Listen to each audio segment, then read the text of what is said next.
नमस्कार। SPT news में आपका स्वागत है। पेश है 10 जुलाई शुक्रवार दोपहर 3:15 राजस्थान के विभिन्न शहरों की 15 बड़ी खबरें। ट्रांसफर के आखिरी दिन शिक्षा विभाग ने बड़ा फैसला लेते हुए एक ही आदेश में 1653 सरकारी स्कूलों के प्रिंसिपल बदल दिए हैं। कई साल से शहरों में जमे प्रिंसिपल को गांवों में भेजा गया है, जबकि दूर दराज के जिलों में काम कर रहे कई प्रिंसिपलों को उनके गृह जिले में पोस्टिंग मिली है। सभी को अगले 10 दिन के भीतर नए स्कूल में ज्वाइन करना होगा। शुरुआत में विभाग ने करीब 500 प्रिंसिपलों की लिस्ट तैयार की थी, लेकिन अंतिम 2 दिनों में यह संख्या बढ़ा दी गई। शुक्रवार सुबह 5:49 पर माध्यमिक शिक्षा निदेशक सीताराम जाट ने इस लिस्ट पर ई हस्ताक्षर किए। आदेश के तहत प्रदेश के सभी जिलों में प्रिंसिपलों के ट्रांसफर किए गए हैं। खास बात यह रही है कि कांग्रेस सरकार के समय शहर से गांव और गांव से शहर किए गए प्रिंसिपलों को भी बदला गया है। राजस्थान में मेडिको लीगल सेवाओं को अधिक व्यवस्थित, वैज्ञानिक और न्यायिक रूप में मजबूत बनाने की दिशा में बड़ा कदम उठाया गया है। प्रदेश में पहली बार मेडिको लीगल कार्यों के लिए एकीकृत और मानकीकृत मैनुअल लागू किया गया है। इसके तहत प्रदेश के सभी सरकारी चिकित्सालयों में मेडिको लीगल केस और पोस्टमार्टम रिपोर्ट एक समान प्रारूप से तैयार की जाएगी। चिकित्सा और स्वास्थ्य विभाग ने इस संबंध में परिपत्र जारी कर सभी चिकित्सा अधिकारियों को नए मैनुअल के अनुसार पोर्टल पर ऑनलाइन रिपोर्ट करने के निर्देश दिए हैं। बीकानेर स्थित राष्ट्रीय ऊंट अनुसंधान केंद्र ने पर्यटकों के लिए एक अनोखी सौगात पेश की है। बढ़ती मांग को देखते हुए अब ऊंटनी के दूध से बनी राजभोग आइसक्रीम तैयार की जाएगी, जो स्वाद और पोषण का शानदार मेल मानी जाती है। ऊंटनी के दूध में मौजूद पोषक तत्वों के कारण इसे स्वास्थ्य के लिहाज से भी लाभकारी माना जाता है। पहले यहाँ चॉकलेट, वनीला और अन्य फ्लेवर उपलब्ध थे, लेकिन अब पारंपरिक भारतीय स्वाद को ध्यान में रखते हुए राजभोग फ्लेवर भी जोड़ा गया है। बीकानेर आने वाले पर्यटक इस खास आइसक्रीम का स्वाद लेने के लिए उत्साहित हैं। यह नई पहल न केवल ऊंटनी के दूध से बने उत्पादों को बढ़ावा देगी, बल्कि राजस्थान के पर्यटन और स्थानीय खाद्य नवाचार को भी नई पहचान दिलाएगी। राजस्थान के जैसलमेर में करीब 140 करोड़ रुपए की लागत से बना भव्य हेरिटेज रेलवे स्टेशन उद्घाटन के लिए तैयार है। स्वर्णिम पीले पत्थरों से निर्मित यह स्टेशन अपनी विरासत, शैली और एयरपोर्ट जैसी आधुनिक सुविधाओं के कारण आकर्षण का केंद्र बन गया है। प्रतिदिन लगभग 35,000 यात्रियों को विश्व स्तरीय सुविधाएं उपलब्ध करवाने वाला यह स्टेशन पर्यटन, संस्कृति और आधुनिक रेल सेवाओं का अनूठा संगम बनेगा। जोधपुर मंडल रेल प्रबंधक अनुराग त्रिपाठी के अनुसार स्टेशन को इस तरह डिजाइन किया गया है कि यात्रियों को एक ही परिसर में सुरक्षित, आरामदायक और आधुनिक सुविधाएं प्राप्त होगी।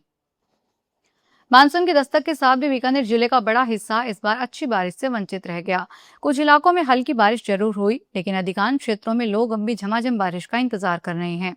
मौसम विभाग के अनुसार आने वाले दिनों में बीकानेर समेत पश्चिमी राजस्थान में बारिश की गतिविधियां कमजोर रहेगी और शुक्रवार को तापमान 40 डिग्री सेल्सियस तक पहुंच सकता है। बारिश की कमी से किसानों के चेहरे उतरे हुए हैं। जिले में खरीफ की बड़ी खेती गैर सिंचित क्षेत्रों में होती है, इसलिए बुवाई पर असर पड़ रहा है। बाजरा, मूंग, मोठ, ग्वार, तिल, कपास समेत अन्य फसलों की पैदावार प्रभावित होने की आशंका है। बॉलीवुड अभिनेत्री जरीन खान आज शुक्रवार सुबह जयपुर पहुंची। यहां एयरपोर्ट पर आयोजकों ने उनका पारंपरिक स्वागत किया। कूल और स्टाइलिश अंदाज में नजर आई जरीन की झलक पाने के लिए प्रशंसकों में खासा उत्साह देखने को मिला। एयरपोर्ट पर उन्होंने मुस्कुराते हुए अभिवादन स्वीकार किया और इसके बाद वे शहर के 5 स्टार होटल में आयोजित एक विशेष इवेंट में शामिल होने के लिए रवाना हो गई। अमेरिकी अंतरिक्ष एजेंसी नासा के भारतीय मूल के अंतरिक्ष यात्री अनिल मेनन 14 जुलाई को कजाकिस्तान स्थित बैकानूर कॉस्मोड्रोम से अंतर्राष्ट्रीय अंतरिक्ष स्टेशन के लिए 8 महीने के मिशन पर रवाना होंगे। मिनियापोलिस में यूक्रेनी और भारतीय प्रवासी माता पिता के घर जन्मे मेनन आपातकालीन चिकित्सा के चिकित्सक और अमेरिकी अंतरिक्ष बल में कर्नल हैं। अमेरिकी वायुसेना में अपने कार्यकाल के दौरान उन्होंने ऑपरेशन एंड्यूरिंग फ्रीडम के तहत अफगानिस्तान में अग्रिम मोर्चे पर सेवा दी। जोधपुर के पारंपरिक मोजरी को भौगोलिक संकेतक टैग मिल गया है। इससे मोजरी को दुनिया भर में पहचान मिलेगी। केंद्र सरकार के जियोग्राफिकल इंडिकेशन रजिस्ट्री ने जोधपुर में हैंडीक्राफ्ट एक्सपोर्ट्स एसोसिएशन और ग्राम विकास सेवा संस्थान को जीआई प्रमाण पत्र सौंपा है। दोनों संस्थान ने साल 2021 में केंद्रीय वस्त्र मंत्रालय और विकास आयुक्त के सहयोग से जीआई टैग के लिए आवेदन किया था।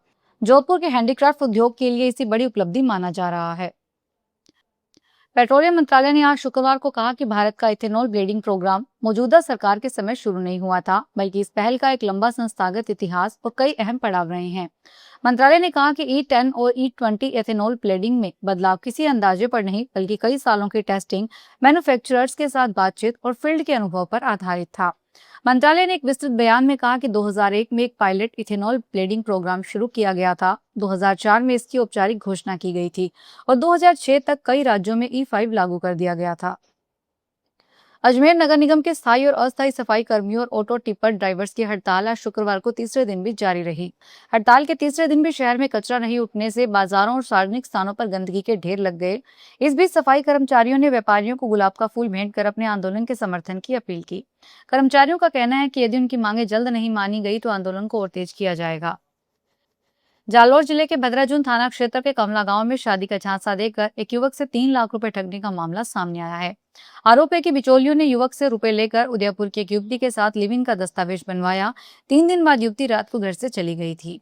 पीड़ित का कहना है कि शिकायत के बावजूद पुलिस ने अब तक मामला दर्ज नहीं किया। इससे परेशान होकर उसने जालौर एसपी को ज्ञापन देकर कार्रवाई और अपने पैसे वापस दिलाने की मांग की है। नागौर जिले की ग्राम पंचायत भुंडेल स्थित लोक देवता वीर हडभुजी महाराज की जन्मस्थली का पर्यटन विभाग अजमेर की टीम ने निरीक्षण किया।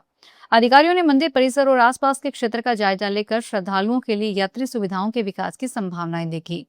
उपनिदेशक पर्यटन योगेश कुमार खत्री, आर्किटेक्ट विमल सिंघारिया और सिविल इंजीनियर अमन सचदेवा ने निरीक्षण के दौरान मंदिर परिसर का अवलोकन किया। उन्होंने विश्राम स्थल, पेयजल, शौचालय, पार्किंग, सौंदर्यीकरण और अन्य आधारभूत सुविधाओं के विकास को लेकर स्थानीय जनप्रतिनिधियों और ग्रामीणों से सुझाव भी लिए।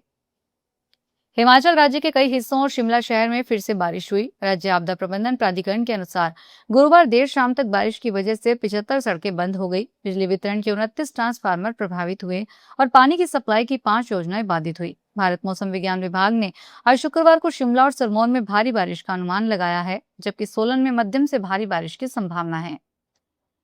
अलवर के बानसूर में किशोरपुरा स्थित राजकीय उच्च माध्यमिक स्कूल में आज शुक्रवार को ग्रामीणों ने टीचर्स की कमी के विरोध में स्कूल के मेन गेट पर ताला लगाकर शांतिपूर्ण प्रदर्शन किया। ग्रामीणों का कहना है कि जून 2022 में स्कूल का उच्च माध्यमिक स्तर पर क्रमोन्नयन हुआ था।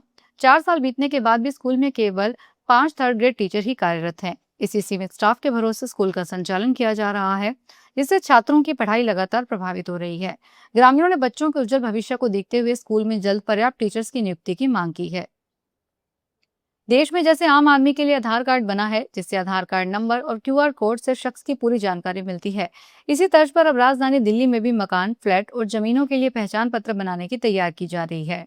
इसके लिए डुप्लिकेट कार्ड बनाए जाएंगे। सरकारी सूत्रों के मुताबिक कार्ड में भी आधार कार्ड की तरह नंबर और क्यूआर कोड होगा, जिससे उस मकान और जमीन की पूरी जानकारी मिलेगी। इस जानकारी का इस्तेमाल राजस्व विभाग तो करेगी ही, साथ ही डीडीए, नगर निगम, बिजली कंपनी, जल बोर्ड, बैंक और कोर्ट भी जानकारी हासिल कर सकेगी। फिलहाल इस बुलेटिन में इतना ही, फिर हाजिर होंगे बड़ी खबरों के साथ। अगर आप भी अपने आसपास की छोटी बड़ी और महत्वपूर्ण खबरों से अपडेट रहना चाहते हैं तो सब्सक्राइब कीजिए हमारे चैनल एसपीटी न्यूज को और प्रेस कीजिए बेल आइकन पर।